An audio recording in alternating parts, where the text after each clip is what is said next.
All right, so I had some interruptions during my first Dear Camilla Harris letter, right? So this is a discussion. I'm sitting up the other night and I'm listening to Elon Musk. I'm listening to Donald Trump have a conversation, right? They're conversing about real issues that take place. We're talking about deficits. We're talking about taxpayers' money. We're talking about trillions of dollars, right? Meanwhile, let's keep it 100. Sky don't vote. Let's get it clear. And then we have Camilla Harris, who gets caught, whether it's manipulated or not, repeating herself. And then we're talking about putting Tampax in men's bathrooms and so on and so forth. This has nothing to do with anything. We have to understand that we have never seen Camilla Harris have a discussion with Kim Jong-un thus far. We have never seen Camilla Harris have a discussion with Putin. We haven't had Camilla Harris having a discussion with whoever controls China. We do not have that going on. And this is why in the previous post I asked connection versus non. All right, so once again, I'm not taking no sides, but we have to look at this. So I'm sitting here once again and I'm listening to the conversation. The conversation is talking about not only the level of effect on a global level, but they're talking about technology. They're talking about oil, right? They're talking about us being able to frack into our own environment and become dominant. People are not understanding this third world concept that takes place. If we cannot find a way to stabilize the American dollar, we become a third world country. If we cannot line the American dollar up with an actual natural resource, and every other country has a natural resource, and we end up being the country that needs these other people's natural resource, we become a third world country. I could care less about who put Tampax in the men's bathroom, Camilla. What I need you to understand is that you're not going to tell me that you're not grasping the ultimate level of this situation, right? They're talking about Camilla Harris having a talk session at a political rally, and then Trump and Elon Musk. Once again, Elon Musk is not talking. You don't hear a peep out of Elon Musk unless it's a discussion of investment, a discussion of money, or he's about to fly off the earth. Let's get it clear. Money, investment, flying off the earth. That's what Elon Musk likes to talk about. So when we get Elon Musk on a platform, whether it's his or the next man's platform, and he's interviewing. Meanwhile, we have to give him a pass, right? Because he's not an interviewer. So we have to give him a pass. But listen to what he said in this whole Twitter chat. The discussion was not saying that it's not a hoax or applause, but what I'm saying is he is discussing how we as an entire people are being affected by individuals, right? And by systems that are not properly utilizing taxpayers' money. While the Democratic Party, we have Biden, right, who is discussing, oh, well, we're going to tax the upper class 25% on their money that doesn't even hit 1 to 2% on a deficit. Let's discuss it, right? And then we have individuals who do not support Camilla Harris, whose whole entire videos have been removed. Outside of that, right? I could care less about Trump slurring. God damn it, I slur sometimes. He might have had 2 glasses of wine. He decided to slur. Let him slur. The point is, your response is a disaster because he was slurring. No, nigga, I had brain surgery and I slur sometimes. I had brain surgery and I fall asleep while I'm talking sometimes. I don't give a goddamn about Trump slurring. The discussion here is this. First off, we have Elon Musk, a billionaire, okay, and he's having an argument about trillions of dollars of taxpayers' money being thrown down the drain, and taxpayers are not understanding that. They're paying taxes every year. They pay taxes on their car, they pay taxes on their house, they pay taxes for school, they pay taxes for this, and they don't know where their money is going. And then when it's time for election, they find out it's being misappropriated. Right? Now, us, people that look like me, we may say, this don't mean nothing because we keep cash in our pocket. It does mean a lot, because at the end of the day, you keep cash in your pocket, society crumbles, and it puts us, people who like to keep cash and certain things, and we end up under immense amounts of pressure, and we end up getting locked down, and things get snatched, and all kinds of shenanigans take place that people don't think about. So we have to think about these things on a global level, and then in society, right? The global level is that oil is still trumping on the global level. Gold still trumps on the global level. Diamonds still trump on a global level, and now we have technology that still trumps on the global level. Period. No matter. And then when you think about, you have administrations where our corporations outsource to save money. How does that work? If our corporations are outsourcing to other countries, first off, that's an infiltration by accident. And secondly, and most importantly, it reduces our ability to maintain stable jobs for the lower and the middle class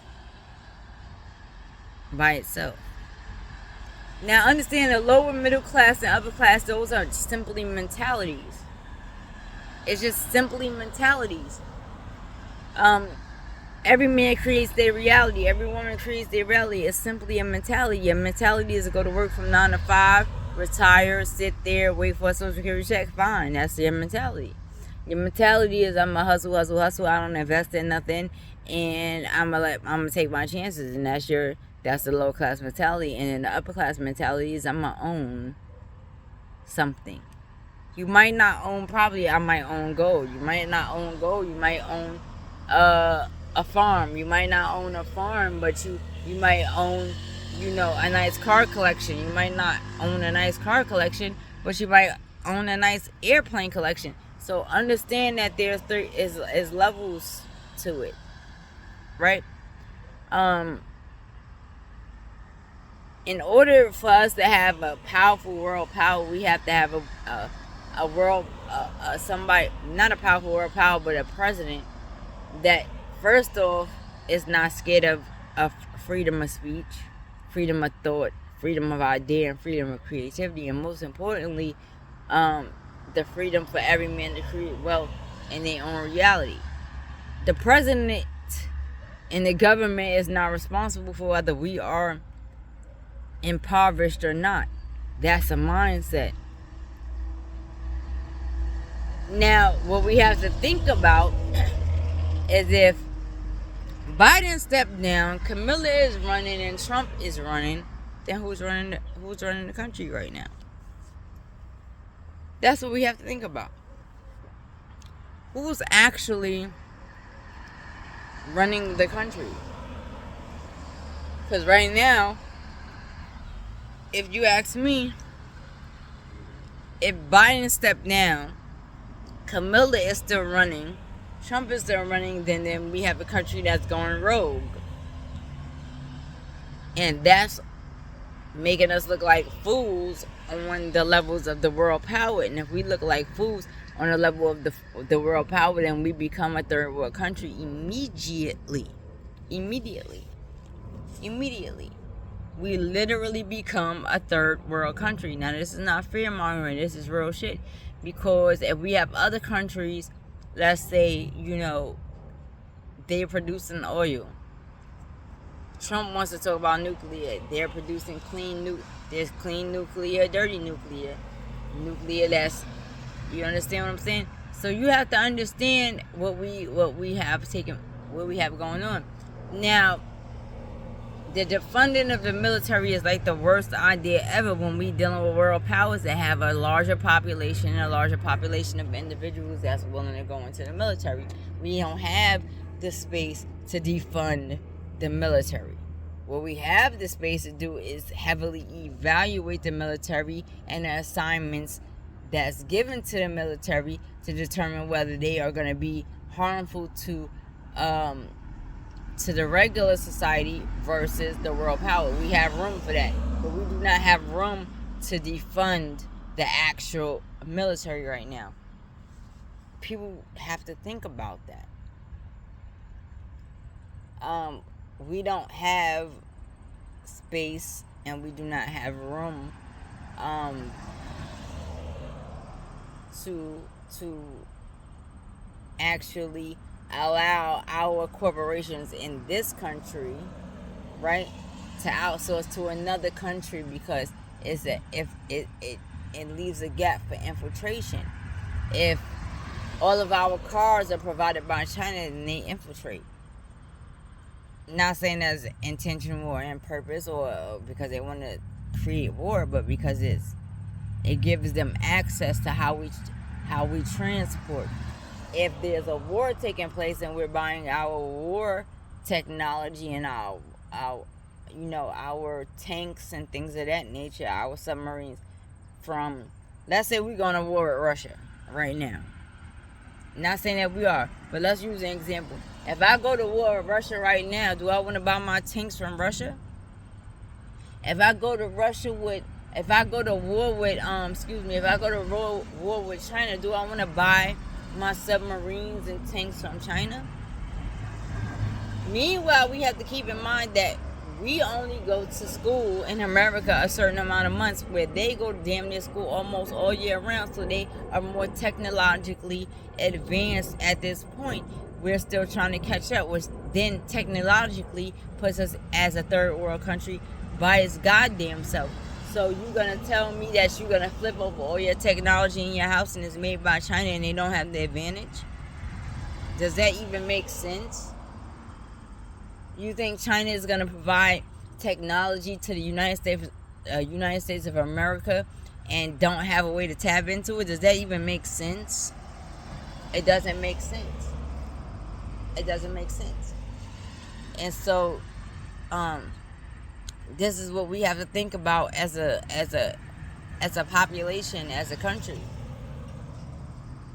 We sitting here fighting amongst ourselves while all the world powers is like, these y'all stupid as fuck. Because I done provided your whole country with tanks, submarines, computers, and technologies, and now you have to worry about an EMF bomb shutting that shit down if you piss me the hell off. This is what we have to think about, and this is the things that I think about when I think about politics, and this is why I don't vote. If I vote, if one is ever to get me vote, they have to get all of that in order. They have to get that in order. You have to make me believe that you're 100% friendly. Our country is 100% friendly with China, 100% friendly with Turkey, 100% friendly with the Middle East, and 100% friendly with Russia. When we're dealing in Japan at that, understand that. That's what would be necessary to get me comfortable enough to vote. If I could flip over 50% of my technology and it says that it was from the U.S., and if I could pump 50% of my gas and say that it's from the U.S., and I could say that 50%, at least 50 to 60% of my technology came from the U.S., then yeah, I felt better. But you have to understand that the things that U.S. is trying to build has already been built in the Middle East, it's already been built in China, it's already been built in Japan, and it's probably being built in Africa. So we are lagging as a third world country, whether we want to agree with Trump or not, period. What I'm hearing from the Biden administration don't address none of that, and this is what I'm concerned about. How is it that Japan is moving trains at damn near light speed on rails that take up less space, less energy, and get you where you got to go faster than we do, and probably don't even cost the same? So we have to think about that. We have to think about that when we have the Middle East with underwater hotels. We're still trying to function above the sea level. We have to think about these things outside of the regular everyday discussion of housing, money, subsidies, and so on and so forth. And so what we're dealing with is a society that has a ridiculous deficit. The deficit cannot be closed or even matched by the upper class, because we don't have the same level. The amount of actual wealthy individuals couldn't even close this deficit. So taxing the wealthy is not conducive at all. Outside of that, if you cleared out the lower and 25% of the middle class, it still wouldn't close the deficit. So this is a societal mindset issue that's taking place, and I deal with it in my everyday life. It's a societal mindset, and so in my reality, my preference is, even though I will eat some fried chicken and throw a steak in there and all that good shit, but my preference is fruits and vegetables, right? My preference is, I'm gonna deal with, if I feel something different in my body, I'm gonna deal with it based upon herbs or fruits and vegetables, right? Cool. And then the majority is gonna run to the doctor, and then the majority can't afford it because there's this cost issue that takes place in the medical complex. Let's call it the medical complex, right? In the medical complex. So we have private doctors, we have doctors that choose to be public. The problem is we're not understanding that there are certain aspects of reality that was always considered prestige that's lost prestige. So when we're dealing with the doctors, when I was growing up, a doctor was prestige. They got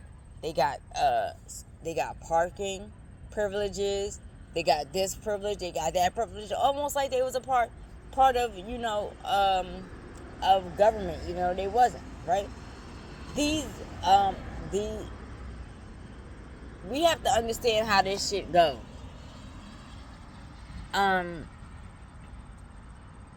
Does the United States of America have the ability and the means to reduce health risk, to reduce violence, to reduce housing issues? Of course we do. Of course we do. We have that ability.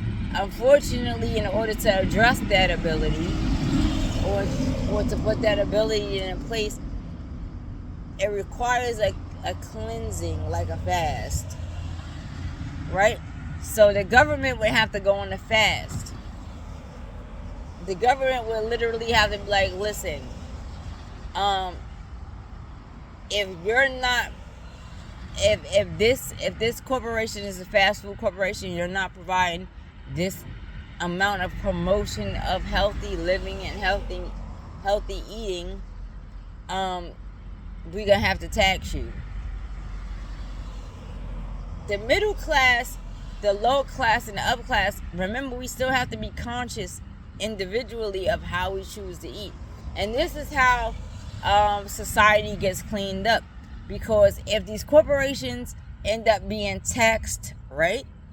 Let's say the top 10 fast food chains here in America gets taxed at a higher rate for producing foods that's unhealthy to the general population. Now we have to look at who in the general population is gravitating to these unhealthy foods, right? And now we have to look at the society that they in, and we promoted it. And now that will give us an understanding of why Medicare is out of whack, why Medicaid is out of whack, why Social Security is out of whack, while the general population's chemical imbalance is out of whack. So we have to think about this. When people create businesses, you can create a business, and then you can create a business, and a business, it brings in revenue, and you can invest and you can lose. You can create a business, invest, and understand analytical data, and then you'll understand that society is off balance. I love analytics. I'm infatuated in analytics. I'm gonna tell you how so. I was in the house one day by myself, laughing, joking, giggling, listening to something else on the radio. on YouTube, and I'm thinking, I'm not being funny, but not being, vulgar or anything, but I'm saying I can take an actual audience of individuals, throw a post out there, say, hey, this person's not being vulgar, this person's dick don't work, but this person's popular. I didn't do it, but I damn sure thought about it. This person's dick don't work, but he popular as hell. I can get all the responses, all the clicks and the likes and the views from it, and say, all right, well, listen, check it. Let me see how many of y'all smoke a particular type of, how many of y'all smoke weed?